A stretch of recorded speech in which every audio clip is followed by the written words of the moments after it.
Hello, hello. It has been quite some time, but I have been feeling called to hop on and do an energy report for September 20th, 2023. And so we are in the fifth line of gate 6. And so that fifth line is the heredit line, right? The knight in shining armor, the one who wants to come in and save the day, save society, really figure out how we can get the masses to rise, to elevate. And so the gate 6 in the I Ching is called conflict. And the key word is arbitration. The faith derived from an analytical diligence and emotional control that permits a higher authority to judge a conflict. Sensitivity to conflict can lead to the avoidance of intimacy. Insensitivity to the concerns of others in a conflict. And so how do we kind of be that mediator? How do we come in and find that balance? How can we have the ample amount of emotion and attachment to make sure that we can come and find some sort of agreement? And so in quantum human design, Karen calls this gate the gate of impact. And so the whole challenge throughout the 6 days in this energy is to become proficient in using your emotional energy and learn to trust that your impact is in service of the world. When you understand that your life is a vehicle for service and your energy is being used to influence and to impact those around you, then you assume greater obligation and responsibility to maintaining a higher frequency of energy. The quality of emotional energy you cultivate influences others to come together in an equitable, sustainable, and a peaceful way. Learning to trust that your words and your impact will affect when the timing is correct and to not override divine timing. And so really knowing that we all create these impacts, that we can look at it as conflicts, but we can also look at it as when we have these conflicts, when we have these big challenges, they are actually the moments when we push through, we rise, that we shift, we change. We need the conflict to push us out of our comfort zone so that we can go on to the next level. They're actually our biggest points of impact. They're the pieces that are catalysts that charge us up. And so how can we learn that all of our impacts make this ripple? And when we can realize that how we react, how we show up, does affect the energy out there in the world.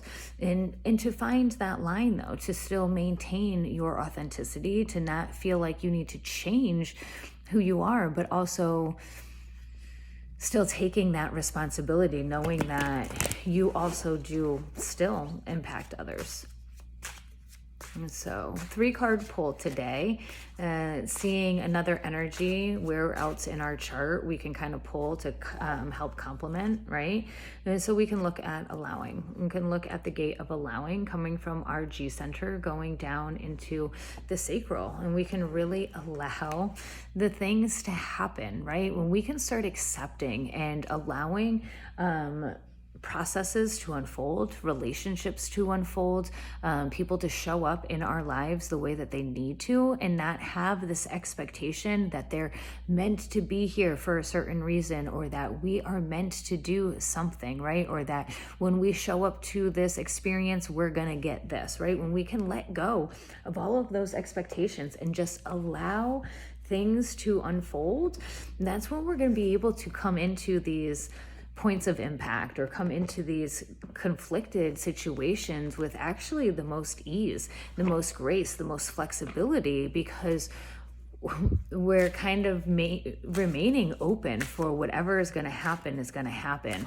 And when we don't worry, don't bring in that fear, we're like, oh, we don't stress about what is happening, then we're able to save our energy and just respond in a way that is beneficial once something does happen, if that makes sense, right? And so the more we actually allow and kind of go with the flow, we don't fight against the current, the more energy we have for creation, for coming into this next stage or walking out of this conflict in a little bit more ease, more trust, more comfort. And so let's see an element that we can use to help us through this process as we're looking through this arbitration. Where are we trying to find some resolution? How are we trying to find this balance? How are we trying to lean into some allowing and releasing some control? Well, we can bring in some fury, I guess. And so we get brush fires of fury. And so maybe we might need to burn away some things, burn away that control that we might be holding on to. Extreme emotions, once engaged, are hard to pull back into the container. Anger is a healthy emotion, yet fury is less necessary. Warlike emotion should be tempered unless survival requires it. Emotional intelligence is required at this time. Brushfires are regular occurrences within some ecosystems in places such as Australia. Brushfires are often started naturally by lightning strikes and unnaturally by arson or uncontrolled backburning. Brushfires have high heat output and are greatly affected by wind, load fuel, and temperature, humidity, and slope. Particular care was taken over time to create patchwork series of burns, allowing animals to escape and have food and resources, as well as creating cold burns that did not reach the crown of the trees. While fires have always been part of the ecosystems, the fact integral to them because of the things such as fire triggered germination, we are now entering a time when fire burns so hot and furiously due to our climate change that destruction is catastrophic. Sadly, uncontrolled brushfires are becoming the norm in this time of the climate change in many countries. Fury is a difficult emotion both to feel and to have directed at you.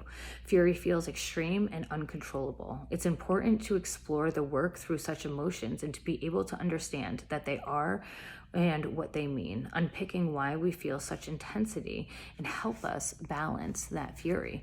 And so when we look at this impact, when we are in this energy of conflict, we really don't want to have this fury. We want to be able to feel that anger. We want to have this passion, but that fury is that wildfire, that brush fire that is going on uncontrolled. And we need to learn how to stabilize our nervous system or our emotional system so that we are not going into this wildfire fury.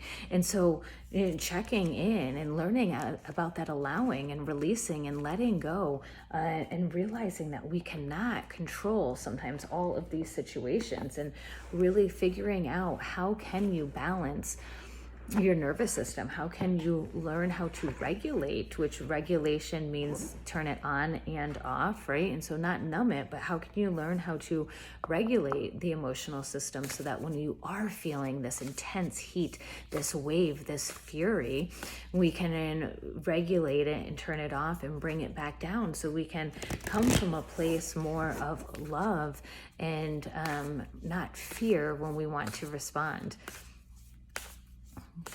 Let's bring in a message of light, wrapping up this energy report for September 20th.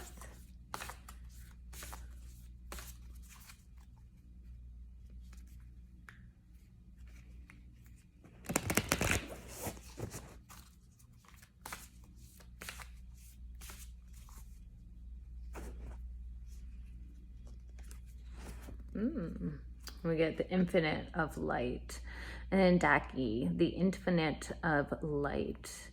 And this goddess reaching up to the heavens. Feeling like when we come back to ourselves, to our soul, when we can ground in, we can remember that we are this infinite of light.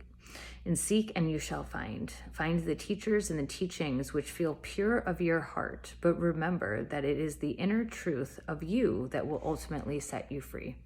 Do not give your power away, but do trust in a greater guiding system at work in all aspects of your life. Ask for help from enlightened spiritual beings in any matter of concern, and help shall be granted. Believe all problems can be resolved, and a more graceful life experience is opening up for you now. And so when we can lean into this allowing, when we can kind of burn through, allow if you that anger, that fear, that rage, right? Let it burn through, feel into it, figure out where it is coming from, lean into the whys behind it. Is it the situations? Is it where you are, right? Look into your strategy, look into your authority. Are you totally out of alignment? If you're in this anger, are you a manifestor or a manifesting generator that you are trying to force something?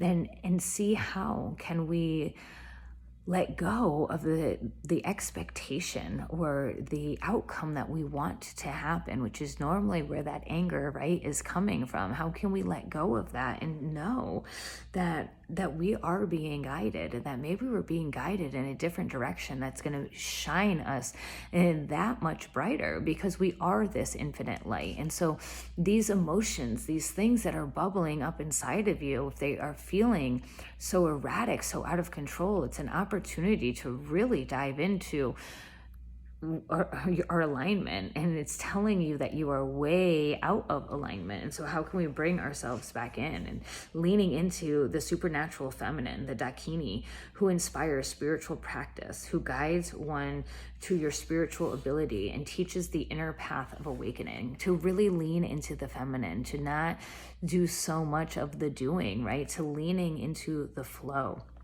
The wild feminine creatures can be gentle or fierce, or a combination of both. When she appears in a reading, travel your path and explore your questions about your spirituality and awaken with confidence, for much progress can be made as you do so. Some Dakinis are fully enlightened, while others are still in the process of awakening. Truly enlightened beings have the ability and desire to assist all other beings to enlightenment. They know how to lead us along the path because they have walked it before us.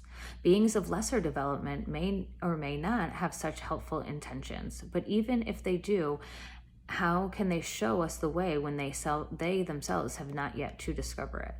Truly enlightened beings can and do help us in many ways, from solving problems we encounter in our daily lives to ensuring we are taking the most beneficial steps on our path. They are our spiritual family, are guiding and assisting us from a place of love and skillfulness. This divine goddess of the sun brings light on all levels. We need light to see clearly, otherwise we feel confused onto which steps to take, if any. This is true on an emotional and a psychological level, as well as the physical.